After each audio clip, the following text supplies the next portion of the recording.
is just nostalgia and remakes in general. I think you definitely want to lead with Final Fantasy VII. Just be like, Final Fantasy VII Remake was announced at E3 last week. That sounds super exciting, Ian. You sound enthused. I mean, my job isn't to sound excited when we're talking to you guys.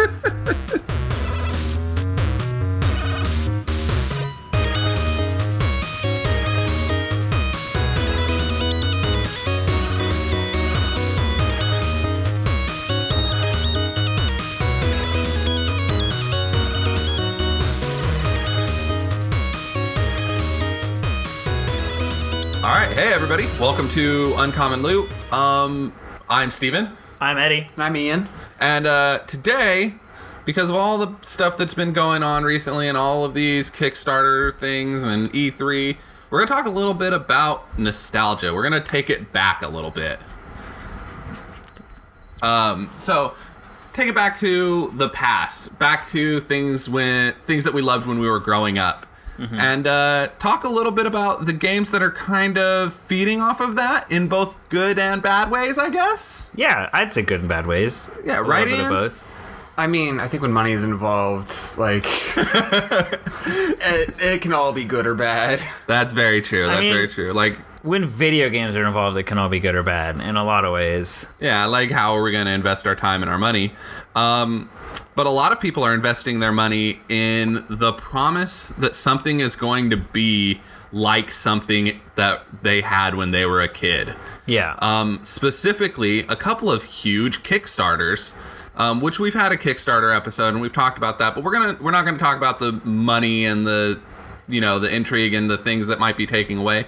Right now, we're actually going to talk about why we want these things a little bit. Sort of like, where does this desire come from to play something kind of like the games that we grew up with, but not really? Yeah, I think we're going to start with the one that I know Ian is looking forward to most, and we're going to talk a little bit about Ukulele. Oh, geez, what? Yeah. Ian was not prepared. No, Ian was not prepared. We're going to talk about Ukulele. Why do you want Ukulele so bad, Ian? Okay, one, it's the buddy duo 3D platformer that we haven't been getting in like over 10 years. The games market is oversaturated with shooters and team-based shooters and open world games, and I want my 3D platformer, and that's kind of what nostalgia is all about, is getting something that you haven't had in a while. Well, but so here's one of my points is that it's not we aren't completely bereft of buddy platformers. Ratchet & Clank is a really good 3D platformer buddy series that's been coming out. It's been a little while since the last one, but it's been coming out fairly consistently on Sony's platforms since basically the death, quote unquote, of Banjo-Kazooie. Yeah, that's true. I've actually never played any of the Ratchet & Clank games. Which you should, because you would love them. But I think even Ratchet & Clank, though, draws their inspiration from Banjo-Kazooie. A little bit. Like, I haven't actually played any of the Ratchet & Clank games, but I am familiar. I understand the level of humor and characterizations. And the buddy element. Yeah, I mean, obviously... like, with both games, you've got the quiet guy who runs around and does all the main platforming, and then you've got the loud guy who gives the quiet guy some... the relatively quiet guy, I should say. Ratchet isn't nearly as quiet as Banjo. Right. But who gives the other one who, like, sits in a backpack and, like... or is a backpack, and like gives some extra abilities, and you've got interesting like gun type things, whether they're in the form of eggs or actual guns. I think the gameplay itself like differs between the two, but the fact is that they are both platformers. I mean, obviously Ratchet & Clank's more shooty and Banjo-Kazooie is more jumpy, but I think isn't the reason why someone wants Ukulele is because the buddy platformer has got a little too shooty, a little too punchy. Yeah, it used to be about the exploration and like the sense of wonder and discovery, and also like as far as all of the old Rareware games go, just the humor and everything like that. Like, the reason why I'm excited about Ukulele is that it's absolutely bursting with Banjo-Kazooie personality. Yeah. Everything down from its characters to its level design to its art direction to its music. Everything that they're going for is old Banjo-Kazooie, but even more. It's going to be all of the Banjo-Kazooie that I could probably ever handle. Yeah.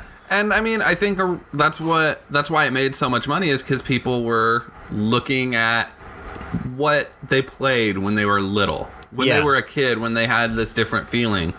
I think it's about it's the difference between the X factor and the bullet list. Like I just said, you can put down the list of things that are similar between Banjo-Kazooie and Ratchet and Clank, but when you play Ratchet and Clank, you know that it's not the same thing as Banjo-Kazooie. Yeah, it has that you're right. It has that little bit of an X factor. It's got this feeling that you can't get from something else because those were the guys who created it. Yeah, and like this isn't to say one or the other is a better game, but Ian loves Banjo-Kazooie, and I think while I think he would really enjoy Ratchet and Clank, I'm not going to tell him that it's going to fulfill that itch. No, definitely, I don't think it would. Honestly, the best way for me to describe it is that it's like you have a relative that makes really, really, really good chocolate chip cookies. It's like that's what you want, and it's so good. And then you move away. You don't see that relative for like 10 to 15 years, and then all of a sudden you get a present in the mail, and it's a cookie, and it's that fucking cookie, and that's what you want. And it's like, oh my god, I was so tired of these like apple. You like, and that person gave cookies. your aunt gave your girlfriend the recipe to those cookies, but your girlfriend cannot make the cookies the same way that your aunt made those cookies. Exactly. Basically. Yeah. And it's like, I mean, they were good, but they weren't the cookies that the relative used to make. Yeah. Yeah, it like And nothing beats the original. and you don't understand why, and it's just frustrating. And it's like you, everything says that these cookies should have been just as good, but they're not. And you just don't know why. Yeah, and I think that's a lot of stuff that's going to be coming out soon. I mean, another good example was Bloodstained. Yeah. You know, Iga, right? Yeah. The Igavania. Yeah, Igavania. I mean, it's basically everyone wants a sequel to Castlevania Symphony of the Night. Yeah. Everyone who was a big Castlevania fan. And people have tried. I mean, Yeah. I think Axiom Verge basically tried to take that same formula that Symphony of the Night did, and that Metroid before it did. I feel like Axiom Verge is definitely much more the Metroid than the Symphony of the Night. I mean, as far as the sci-fi goes, but I mean, it hits all the same bullet points. Well, I mean, as like far as I know, there's no big- leveling in Axiom Verge, which is a big thing for Symphony of the Night. I mean, I guess that's true a The little weird bit. thing but to me about the Symphony of the Night one is that there actually have been follow-ups. Like, Symphony of the Night has had a bunch of games come out, even as recently as, DS, I think? Yeah. Was the most recent one, which has been a while, certainly, but that one was... They were going to stop making the thing that they've been making, and so he's going to go keep doing it. Yeah. Mighty Number 9 is one where they actually stopped doing the thing that they were going to do. That's true. They stopped Mega Man. They give us a completely. little taste with Mega Man's 9 and 10, and I feel like a lot of people felt like, oh man, they're coming back, and we're going to get like old school Capcom goodness again, and they did that, and then it just fell apart, and they I didn't feel say like, anything. though, that with even with Mega Man 9 and 10, it's kind of that same thing that Ian was talking about with Ukulele. Like, yeah, you hit all the bullet points with the puzzle platformer and stuff like that, but it doesn't have the same feel. Like, it doesn't feel like, the Mega Man game that you want. You're saying that 9 and 10 were like good additions, but definitely Yeah, they were not absolutely exactly good additions. Yeah. And they, for some reason, they just didn't feel like they had the soul because they weren't made by the same team. Yeah. Like, they weren't made by the same people. They hit all the right bullet points. They had all the game design, and it was fine. It was Mega Man, sure. Yeah, but it's not Mega Man 2. Yeah, exactly. I think that's really interesting because, I've known a lot of people who are big fans of Mega Man, and they've played 9 and 10, and then they've also played some of the Mega Man fan games. And I think it's funny that when a company tries to emulate their own success, they're not as successful as the fans, because the fans know what they want, and they're just like, this is what was good, and then they just come out and make a fan game that ends up being way better than the actual game made by the people. Well, that did the yeah, stuff. because the thing is, like, as a fan, we remember the game that we played. Yeah. And we remember it the way that we played it. Whereas as a game designer, I feel like they have to try and add new things. They have to try and be different. When a lot of people just want the same. Well, and what I think is really the core to that is that when you talk about a company like Capcom, whoever at Capcom, even if they have some team members from the old Mega Man games still working on the new ones, they've spent the 10 years in between trying to come up with new and creative and other things besides the old Mega Man. So when they go back, they're trying to remember what they did before. Whereas the fans, especially the kind of fans that do a fan remake of a Mega Man game or a fan original Mega Man game, have spent the last 10 years obsessing over everything they love about the Mega Man games. That's true. So they're not trying to recreate something from the past. They're just trying to. For them, it's the present. They're just expressing their own passion for the game. So, like, in that case, this is somebody who might not have been on the original team, but the old games have become, like, the core of who they are as a gamer, or at least is really close to it. And I think that's one of the reasons why these three properties, the Bloodstained, Yooka-Laylee, and Mighty Number 9, are a little bit special is because... the three, I mean, it's Ian, you'll have to refresh my memory on the names from Platonic from Rare if you know anybody. The names of the people, but Iga is totally obsessed with Castlevania, Igavania games, and Inafune genuinely just really wanted to make another Mega Man game. And so these things are part of them, like what you're saying. I think what you're saying is these games that they're trying to make, it's not like they're trying to remake past successes. It's like these things are a part of who they are. It consumes them to think about doing these things. And so when they create it, you can feel it in their art. You know, you feel what they're making because this is what they want to do. They're not just trying to do it for money. It's how they express themselves. Yeah. Right, Ian? Basically, is that kind of? I mean, definitely. I would think that's also why I'm looking forward to Yooka-Laylee so much, is because that's what they wanted to do.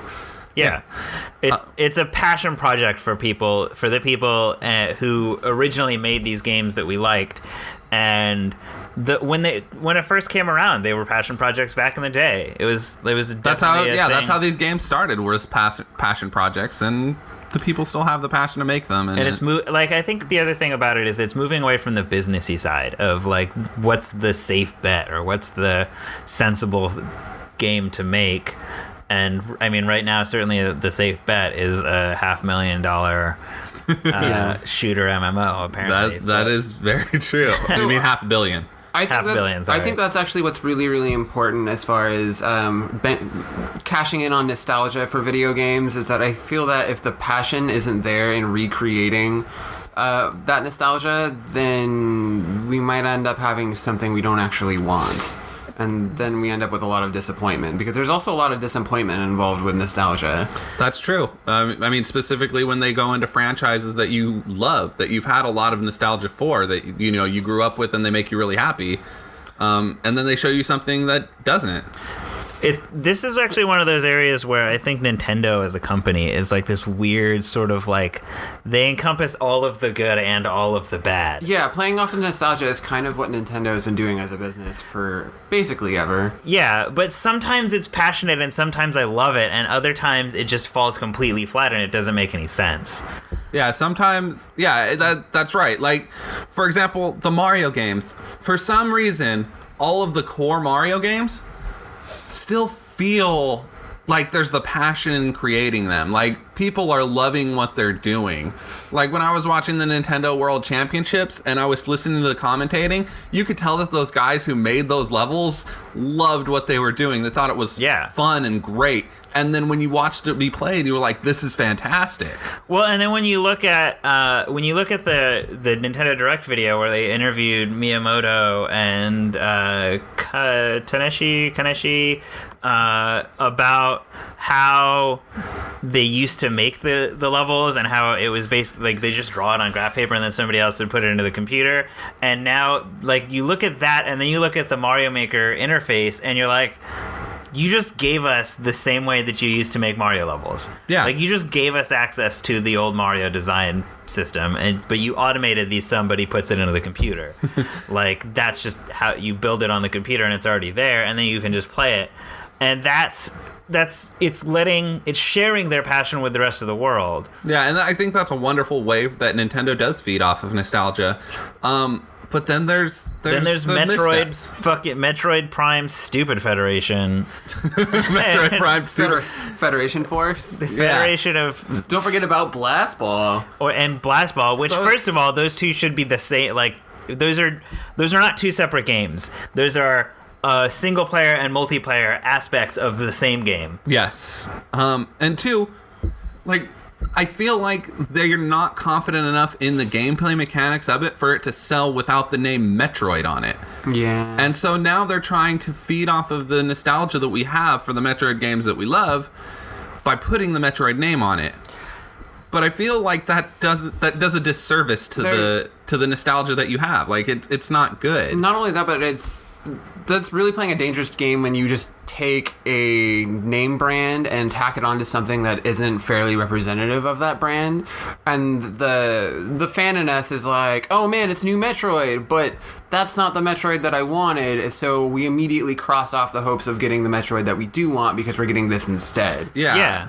And like if they wanted to make a Metroid Squad shooter, I wouldn't have been totally opposed to that, but it would have been way cooler if it was like Samus with some other bounty hunters, like exploring a planet. That sounds like a cool game. I mean, look at Halo. Halo 1, 2, and 3, or 1 at least, didn't explain where the other Spartan came from when you played multiplayer. They were just like, you're Master Chief, and he's Master Chief. Like, why can't I just be Blue Samus next to, Orange and Red Samus? Like, yeah, right. I just want to be Blue Samus. I don't need to know why there's Blue Samus. I mean, I'm not even talking about that. I'm talking about like reskin, like taking a game that doesn't have any of what makes something popular and reskinning it. Like Star Fox did this way back in the day. Star Fox Adventures, right? Oh yeah. Like another Rare property. They were making a totally different game. We're not supposed to talk about this. This actually makes me really upset. So Star Fox Adventures is a GameCube title, which is basically Zelda, but with Star Fox characters. And it was made by Rareware, and it was originally going to be an original IP for the Nintendo 64 called Dinosaur Planet. Yeah. They had a lot of really, really good ideas. Probably would have been a super cool game. It was going to be kind of like Zelda Ocarina of Time, but with a lot more stuff going on, and like riding on dinosaurs, and like an epic story and characters and stuff like that. And Miyamoto got a hold of it and was like, this is great, but it's an original IP, and we want something to have more name brand recognition, so slap Star Fox on it, and then we'll move it to the GameCube. And that's what they did. Yeah, the weird thing is that, like, most of Star Fox Adventure actually is not a very bad game. Like, the problem with it is that it's not a Star Fox game. Yeah. So when you put the Star Fox name on something, and people buy Star Fox for Star Fox, and you don't give them that, like, that's where the term on the internet "ruined my childhood" comes from. They got away with it a little bit because it was so close to Zelda, and it's like, I mean, you're basically making another Zelda game on a Nintendo console, so it's like, okay, it's Zelda, but with some Star Fox flight missions every once in a while, and it sort of worked, but people were still really upset, especially when you get to the final boss. And spoilers, it's just fucking Andros again. You just shoot his hands, shoot his eyes, and he dies, and you win the game. GG Nintendo. Thank you, Miyamoto. Great job. But when I want a new Star Fox game, I don't want Zelda with some Star Fox levels thrown in. I want Star Fox with some Zelda levels thrown in. Maybe if you're gonna cross that over. Yeah, like if he's got to go down for a landing every now and again, like once in a blue moon, fine. Give him some Star Fox feeling controls, and that's fine. But then let me get my R-Wing again and go and shoot everybody. So that's the other problem with nostalgia, is that sometimes it kills original ideas to make room for name brand recognition, just to sell more copies. And I think that's really, really bad. That's when the business side of nostalgia really, really starts to hurt. Yeah, I think that's a shame, honestly. Well, and honestly, it hurts both sides. It hurts the business side and it hurts the nostalgia, and it just kind of like dilutes both brands. Because honestly, I mean, not that the Nintendo 64 really needed it, but Dinosaur Planet would have been an excellent Nintendo 64 swan song. Yeah. It also could have just just been a really good launch game for the GameCube. Yeah, and As Dinosaur Planet. And it also could have spawned an entire franchise. Like, yeah, I mean, if you think about it, like, imagine what would have happened if they were like, look, we have this cool little city building game where you play as funky, weird animals, and someone in Nintendo was just like, well, yeah, I mean, you've got that, but it doesn't have any Nintendo characters in it. What if it was Pokemon City Builder instead? Yeah. Right. Also, what really gets me, by the way, about Dinosaur Planet is that they let Rare keep some of the aspects of Dinosaur Planet, but they tweaked them in order to fit into the Star Fox Adventures. Do you remember Prince Tricky, Steven? No, I try to forget that game as much as possible. Prince Tricky was meant to be like a really, really important character in Dinosaur Planet, and they reduced him to this token mascot character who follows Fox around and is one of the most annoying companion characters in existence. Isn't he the little Triceratops? Yeah, the little baby Triceratops prince. Yeah. Yeah. So he just became annoying. Yeah, that happened. It was awful. And that, I mean, it's when you take a company like Rare that's full of creativity and you basically just slam them into the dirt. Yeah, you're just like, you have all these great ideas. Let's put our name on your ideas so that it'll sell better. When their ideas would have sold just fine on their own. So, I mean, that's awful. Thankfully, to be fair, a lot of that is kind of, it seems like it's mostly moving away. Mostly, yeah. I mean, now if people want to feed you old nostalgia based off of old franchises, the trend seems to be towards just straight up re-releasing. Not remastering or anything, just straight up re-releasing it. Like, yeah, Suikoden 1 and 2 got a re-release. And they sold really well. Like, oh, they did? Yeah, they actually did. They sold really well. So well, actually, that if I'm not mistaken, they just recently announced that Suikoden 3 will be remastered for PS3.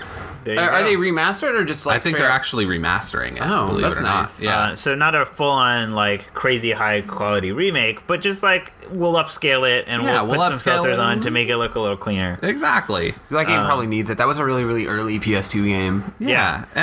But you don't need that much more than that. Like, no, you don't. Especially when a game is that good. Like, sometimes it's just re-releasing it is enough so that a new generation of people get to play it. Or releasing it for the first time, so a new region of people get to play it. That's very true. Like Earthbound Beginnings, finally. Heyo, bringing it around. Yeah, Earthbound Beginnings. This is the Nintendo franchise that Nintendo does not work on enough. They just don't seem to acknowledge that it exists outside of Robot Chicken sketches. Yeah, and the crazy thing is that actually outside of Japan, we only have one Earthbound game. Yeah, and it's one of people's fondest games. Like, everybody who knows Earthbound fucking loves the universe. Yeah, I mean, I'm surprised that they didn't do this sooner, and I'm surprised that Mother 3 still isn't out. Or at least announced. Still, here's the thing. What are they going to call Mother 3 if they do bring it over? Like, we got Earthbound Beginnings for Mother 1. Earthbound is technically Mother 2. So what is Mother 3 going to be called?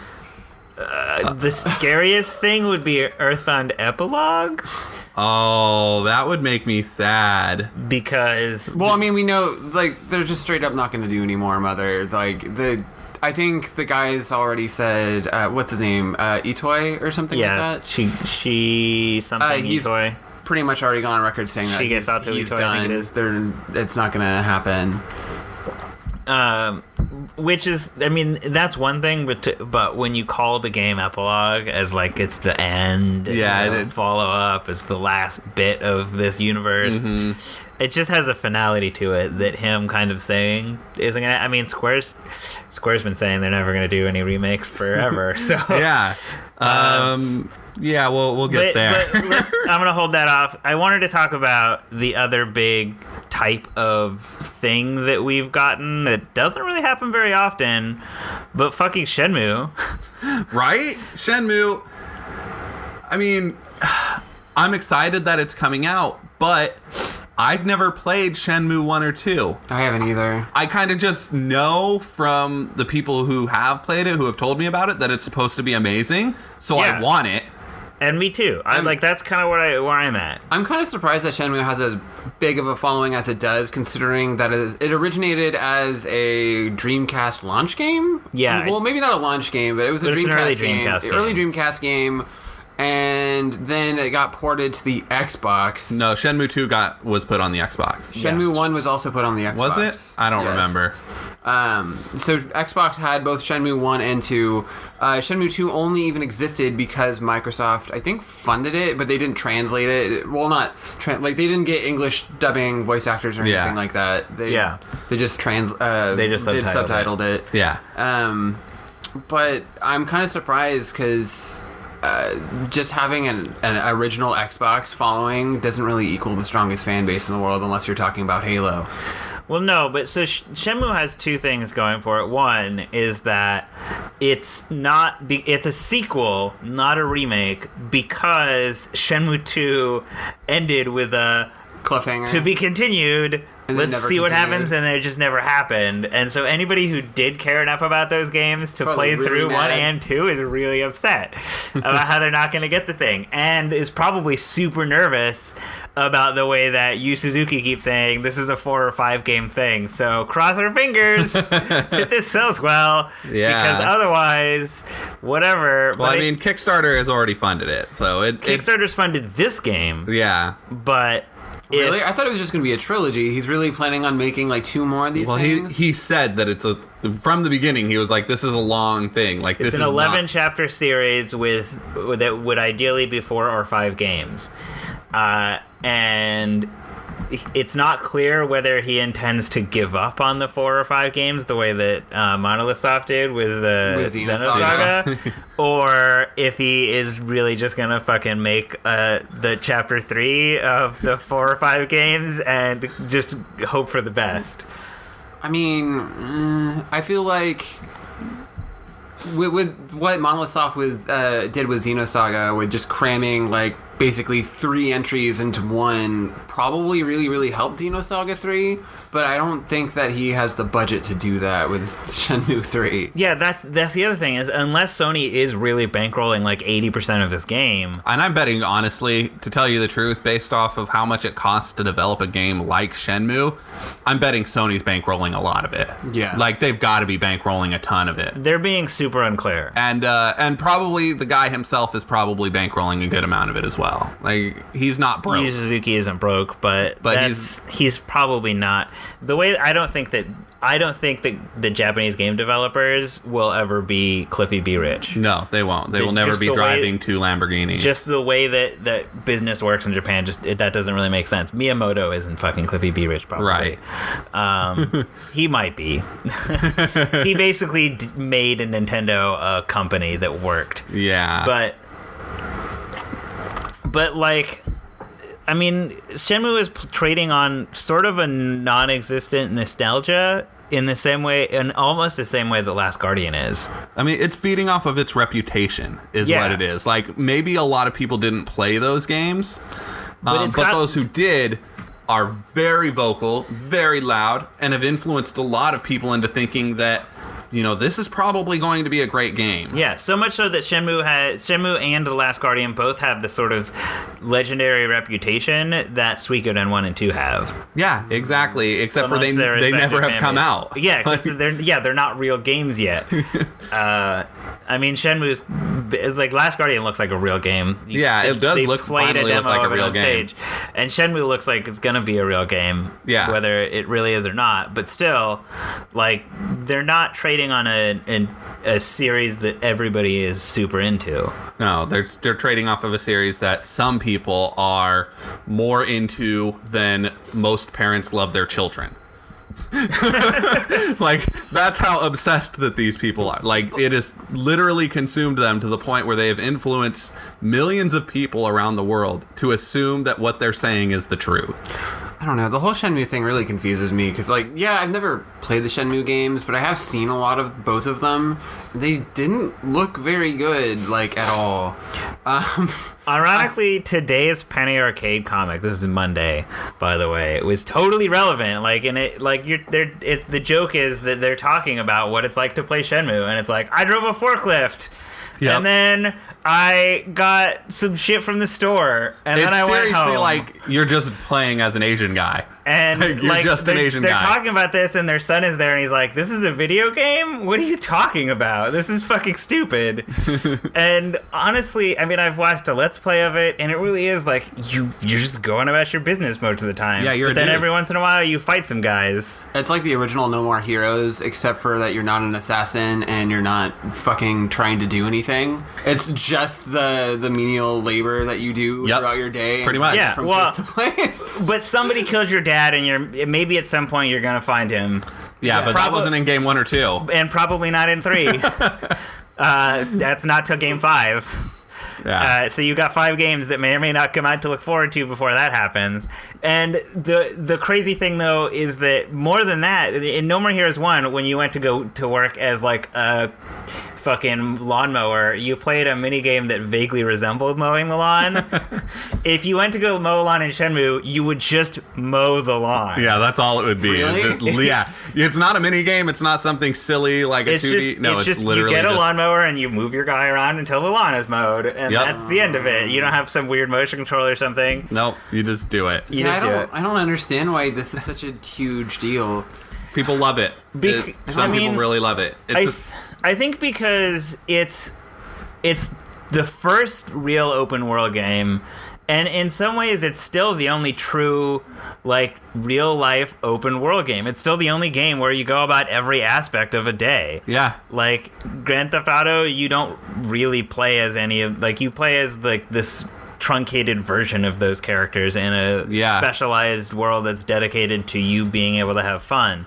Shenmue, it's not like you were just going about this dude's business and dealing with the follow-up after his dad dies. I'm worried about Shenmue because I feel like there's so many other games that could do Shenmue better than Shenmue. Like Sleeping Dogs and stuff like that. That's the thing is that, like, as Eddie said, like, Shenmue has to be Shenmue. Shenmue has to be this boring, kind of dull dude playing out his life, or else, you know, as we were saying before, like, it will literally, for some people, ruin their childhood.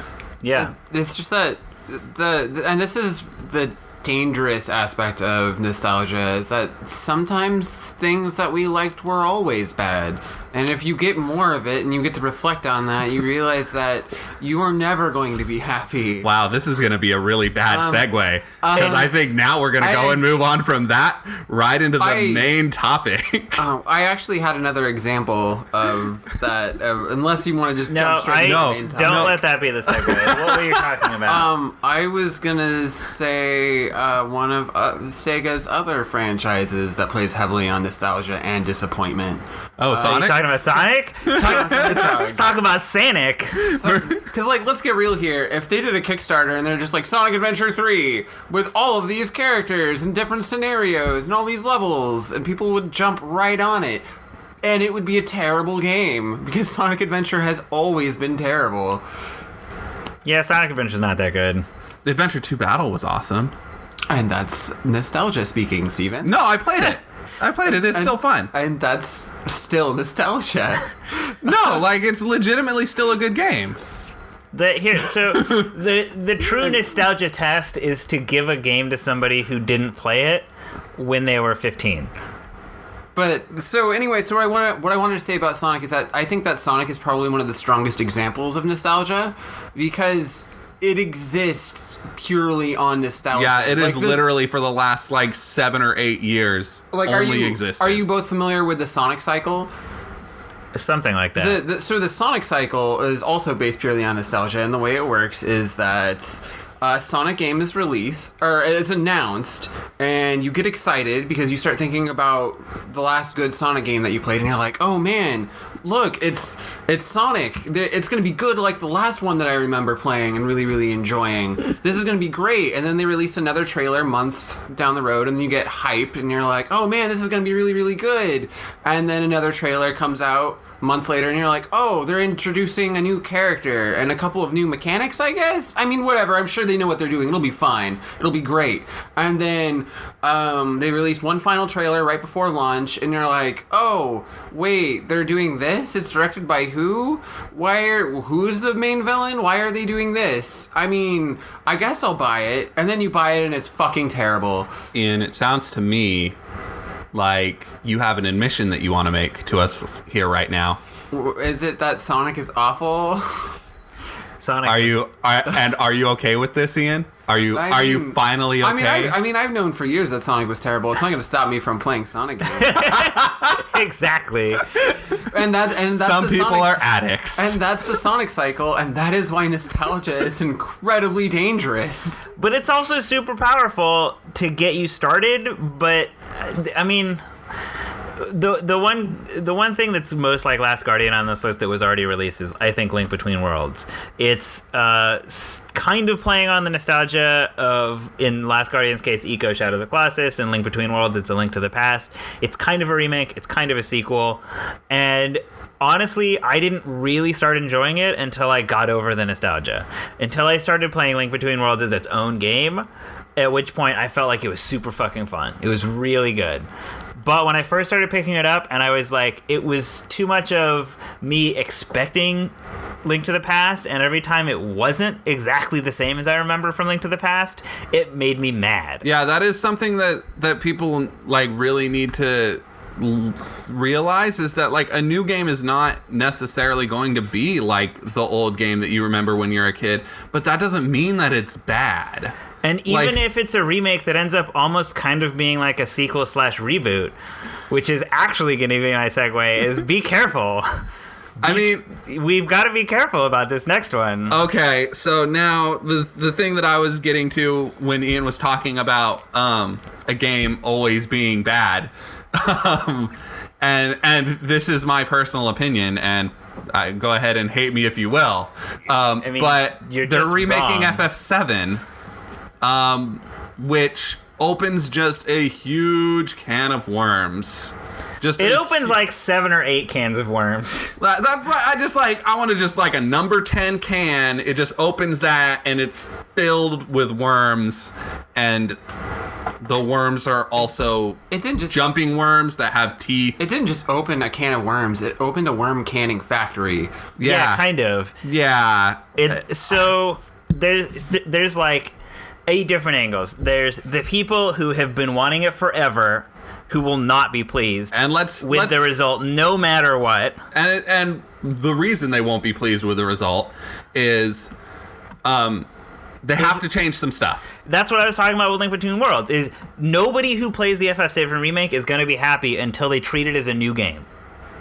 Yeah, I agree with you. If you are playing that game expecting it to just be a prettier version of FF7, you are not going to be happy.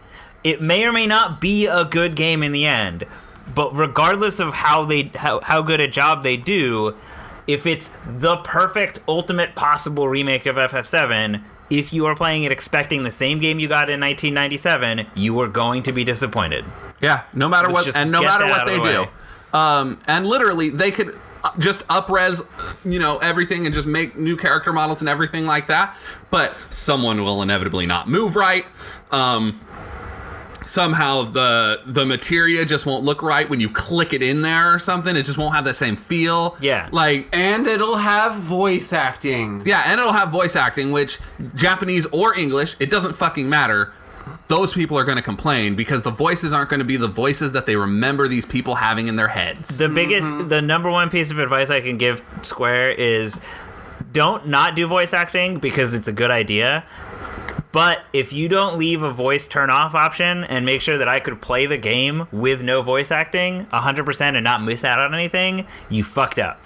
I don't know. I mean, I think that having a no voice option would be kind of weird. It would be really, really awkward. Yeah, I think that at the very least they need to just give you the option to listen to either Japanese or English. And I'm sure that they will. And they need to not half-ass this. They need to whole-ass this fucking voice acting project, because honestly, a lot of the time Square Enix, at least to me, drops the ball as far as voice acting goes when bringing stuff to the US. Yeah, that's true. They need to bring their fucking A game. Yeah, well, no, they need to bring better than their A game. They need to bring someone else's A game because their A game is not good enough. They need to make Bungie's A game look like garbage. Yeah, they need to bring someone else's. They need to just straight up hire Atlas and be like, "Hey guys, you guys know some voice actors, right? Can you hook us up, please?" Yeah, basically, pretty much. They need the Persona voice actors. Like that's really what it comes down to. But although we might end up with Johnny Young Bosch as Cloud, which would be hilarious. What I want to talk about a little bit though is that like these voices are not going to sound like what they sounded like in every person's head. No, it's impossible. It's impossible because, like, I'm going to say, describe Barrett's voice for me, Eddie. Mr. T. Describe Barrett's voice, Ian. Chris Rock. Actually, I had kind of a cross between Chris Rock and Mr. T, to be honest. See, it's kind perfectly of big fine. Kind of big and gruff, but, like, silly and sarcastic. Silly and sarcastic. Problem solved. Just hire Chris Rock to do a Mr. T impression, or vice versa, Or and Mr. you are Hughes. done. But it's Square Enix, and what we're gonna get is Chris Tucker. Oh, God. Oh, it'll be terrible. But there's my point. Is like we have three people and they all have different opinions of what Barrett's supposed to sound like.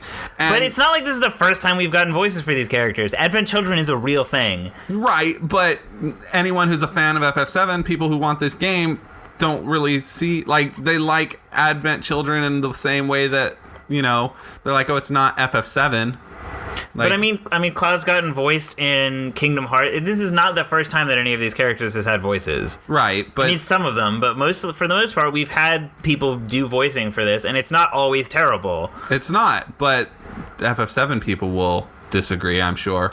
And Here- I've always felt that the Advent Children voice of Cloud sounds nothing like my imagination of what Cloud sounds like. So here's the thing. Like, yeah, there's been voice acting in Kingdom Hearts, and there's been voice acting in Advent Children, but in Final Fantasy VII, the remake, we will get, I'm assuming, significantly more voice acting, way more context. In Kingdom Hearts, it's just a blinding nostalgic-asm of Disney and Final Fantasy characters, and you're like, whatever, they're fighting, and there's keyblades, and there's like, whatever, I And don't Advent care. Children Cloud shows no emotion whatsoever.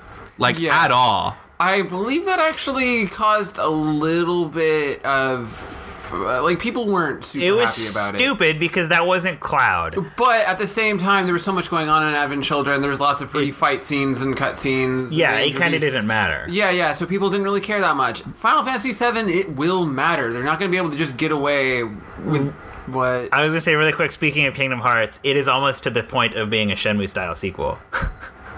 Of so long of not having a Kingdom Hearts game. Yeah, know, but that's pretty for much. another day. Sorry, Ian, continue. I don't remember what I was saying. I think that you're harping on the whole voice acting thing way more than any, like, the voice acting would be good or irrelevant, it doesn't matter. I'm talking about FF7 Remake as a whole, and there's the disappointment of fans who aren't getting exactly what they want. Yeah. There's people like you fucking assholes who don't think it's a good game, and you're just like, Ian, where the fuck isn't a Final Fantasy VIII that's getting remade? Here's the thing is, I don't think that it's not a good game. I just don't think that it's a great game, and I don't think that it's deserving of a remake. Okay, I can tell you exactly why it's deserving of a remake more than basically any other Final Fantasy. Why? Because Final Fantasy VII is the only Final Fantasy that was actively held back in its storytelling by its visual aesthetic. I think 8 is there with you, but I will agree that it was significantly held back by its graphical There were power. a lot of things that it's hard to tell what's going on because of the way the game looks and Yeah. because of the lack of proper translation. There's a lot of ambiguity and confusion about Final Fantasy VII that none of the other games has. Here's the thing, though, is that I think that that's going to bring up another problem. Another reason why people won't like it is because they're going to tell the story the way that they wanted to tell it, free from the restraints of being on the PlayStation 1. And when people see the full range of emotions that these characters can actually have and were meant to have, but weren't able to because of PlayStation, people will be upset when they see Cloud crying. Because Cloud will cry. Like a baby girl, he will cry. And that should be okay, but people are going to be upset because Cloud never cried in the PlayStation game. That's true. I mean, part of having a limited visual aesthetic is that you're not able to display the emotions that you're trying to actually convey in the game, and people might get upset. I mean, That's how I feel. Is like I feel like people's like seeing these characters finally have emotions. For me, will be an absolutely wonderful, fantastic thing, and might actually raise my opinion of Final Fantasy honestly, VII. maybe not to the same degree, but this could kind of turn into a Metroid Other M debacle. It could. Where it's like, well, we're trying to display what we couldn't display before, and people are like, well, that's not what you were trying to display before. Yeah, but Other M is somebody else trying to display a third part. There's the people that made Metroid and Super Metroid, and then there's like this third party that made a comic, and then this other group that tried to make the comic into the thing.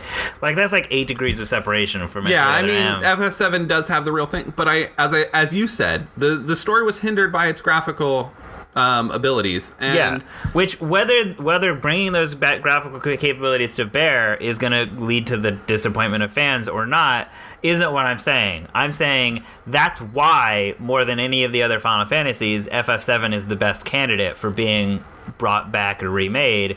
Is regardless of what's the best, all of the other ones basically got to tell their story as they wanted to, and FF7 feels like it didn't. Yeah, I mean, I can agree. I've gone back to play FF7, and it doesn't hold up. You have to get all of your exposition from the writing, from the translation, which is not a great translation. It's not honestly the translator's fault at the time. It's the budgeting and their dismissiveness of the concept, but like, it's still, regardless of why the translation was terrible, There's just an absurd number of things that just don't fucking make sense. And I think that this is kind of a good opportunity for people to really settle some bets. I'm kind of looking forward to it in a way that, like, I think it might raise my opinion of Final Fantasy VII, because personally, when I play Final Fantasy VII, it doesn't hold up at all in any way. Not in its storytelling, not in its graphics, not in its gameplay, not in the materia system. None of it holds up for me at all. Music holds up. It's got a good soundtrack. Okay, there you go. That is one thing. It's got a brilliant MIDI soundtrack. Yeah. Literally everything that Uematsu ever wrote holds up. Yeah, that's true. Uematsu's a genius. Pretty much true. But if you go back and you play, and this is why I think Ian's right with saying that 8 should also be remade. 8 has that same problem. Like, if I go back and play 8, none of it holds up. Battle system, graphics, writing, none of it really holds up. But there's good concept there.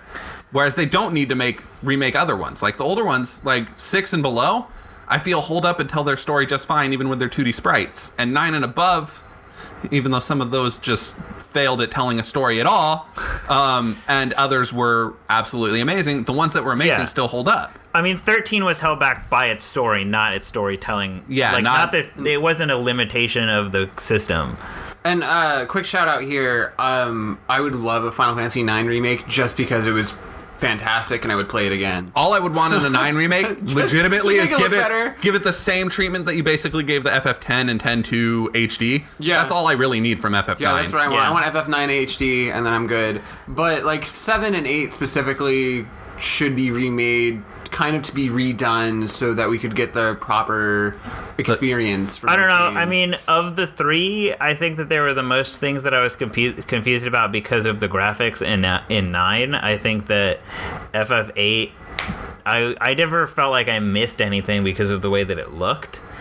No, I feel like that one deserves a whole reboot. Just that. No, 8 deserves to be remade specifically because of its junction system and battle system. It needs to be retooled, and that way it can get a chance to really stand with the rest of the Final Fantasies. Because let's be honest here, 1, FF8 had a bad rap because it was the Final Fantasy after 7, and no one cared. Yep. And 2, its junction system was a little half-baked, and there was a lot of room for potential there, and it just wasn't quite met. If you remake Final Fantasy VII, you're just going to be pissing off a lot of people that are like, well, it was already a great game, you're just messing it up. If you remake Final Fantasy VIII, all you're going to do is make people happy who are like, oh man, you took Final Fantasy VIII, which is a game that I really wanted to like, but had a hard time because the battle system discouraged the use of magic by not allowing me to use it without lowering my stats. There were a lot of weird sequences in that game that dragged on way too long too. Sorry, Ian, continue. And so you take that and then you just make it better. You give us the experience that we should have had. Honestly, Final Fantasy VIII fans would probably be way more grateful than Final Fantasy VII fans, who are probably just gonna fucking shit on it. I I'm not going to shit on Because it. let's be I'm honest probably here. not going to shit on it either. You're not a Final Fantasy VII fan. I'm not a Final Fantasy VII fan, which is why I won't shit on it. Like, And honestly, let's be really real here. If there's any Square Enix property that deserves to be remade, it's not 7 at all, or 8, or No. any of these games. It's Brave Fencer Musashi. I will punch you in the dick. It is motherfucking Xenogears. The game that had a third of the budget of Final Fantasy VII That's was true. rushed to completion and wasn't actually even completed. It was maybe 75% complete. They completely left other character storylines open because they did not get a chance to finish it. That game deserves a motherfucking remake, not Final Fantasy VII, you goddamn bitches. There's one problem I have with that, which is that Is it being a at least with Final Fantasy VII, Square Enix still has one of the guys who made it. they at least have the main dude. Yeah. No, Sakaguchi was the main dude and he left. well. But they have Tetsuya Nomura, who is amongst the 3 main dudes. Yeah. And nobody from Xenogears still works Yeah, everyone there. at They Xenogears all- works at a they all different left. company now. So the only way that a proper Xenogears remake is going to be made is if Square Enix gives the rights to Xenogears to Monolith Soft, along with $40 billion. Yeah. So Because it's going to cost $40 billion now to make a proper Xenogears game. So let's also talk about the other thing that people are wanting remade after they said that 7 was going to come out from another franchise. And that's Chrono Trigger. People are saying that since FF7's getting remade, why not Chrono Trigger? A lot of people argue that Chrono Trigger is the best JRPG to ever be created. I think a lot of it, I think it's, there's a lot of the same people that are saying that 7 should also be Chrono Trigger. Like, I think it's a lot of the same fan base. I think you might be right. But I just want to shut down the Chrono Trigger talk right now. Chrono Trigger still looks great. Chrono Trigger still plays great. The story stands up and wasn't held back by the things that it was on because it was just told really well. Yeah. So we don't need Chrono Trigger remade. Yeah, if you want more Chrono Trigger, let's get a sequel. Let's get Chrono. We've already had Chrono Cross. Let's get Chrono Minus or something. I don't fucking know. Some other Chrono game. Like, that sounds great, but you're right. We don't need a Chrono Trigger because it's not held back by the Super Nintendo. No, it was not. And that's the other thing about these kind of games is that, like, you give them sequels and people don't care. Like, Chrono Cross is one of my favorite RPGs of all time, and no one really gave a shit. They want a remake of Chrono Trigger. They just want to play Chrono Trigger again. Yeah, and I think that's where FF7 is going to have its issues, is that people just want to play FF7 again, but have it look prettier. But this is going to be a different FF7. It's going to be it's going to be the experience that Nomura envisioned in his head when he was working with those blocky polygon sprites. And that's not going to look like what you expected it to look like. I feel like there's no gact, I'll be okay. I feel like it's also going to play differently. Like, I think they're going to completely retool the battle system. I think they're going to evolve the battle system. They've used the term evolve before and already in interviews, and I think that they're going to keep it ATB. I think that FF13 shows that they know that ATB is still a viable, entertaining battle system. I hope that they clean up some of the issues with materia. All that I hope for as far as the battle system goes, leave it active time. I love active time still. I still think it's a great battle system. But do it the way that FF10-2 did active time battle, where it was straight up, it's just a menu-based active time battle. Yeah. But the characters' animations are beautifully done, and they move about the battlefield. The moving about the battlefield doesn't necessarily affect the outcome of the battle, but when they go, like when a Cloud goes and attacks with his Buster Sword, he shouldn't just pop right back where he was in the beginning. You know, have him move off to the side a little bit because it makes more sense because the monster's huge. The one caveat is I want them to do that, but just please, for the love of fucking God, do not give me Final Fantasy 13 style animations where the animation is might affect whether or not I hit multiple targets, and I have no control over where anybody is. Yeah, FF10 didn't do that. FF10, exactly. You didn't have control. FF10-2 did it properly. Yeah. FF13 ruined it. Yeah. You know what I think we might also get, because it's a new day and age, we might end up seeing Final Fantasy VII DLC.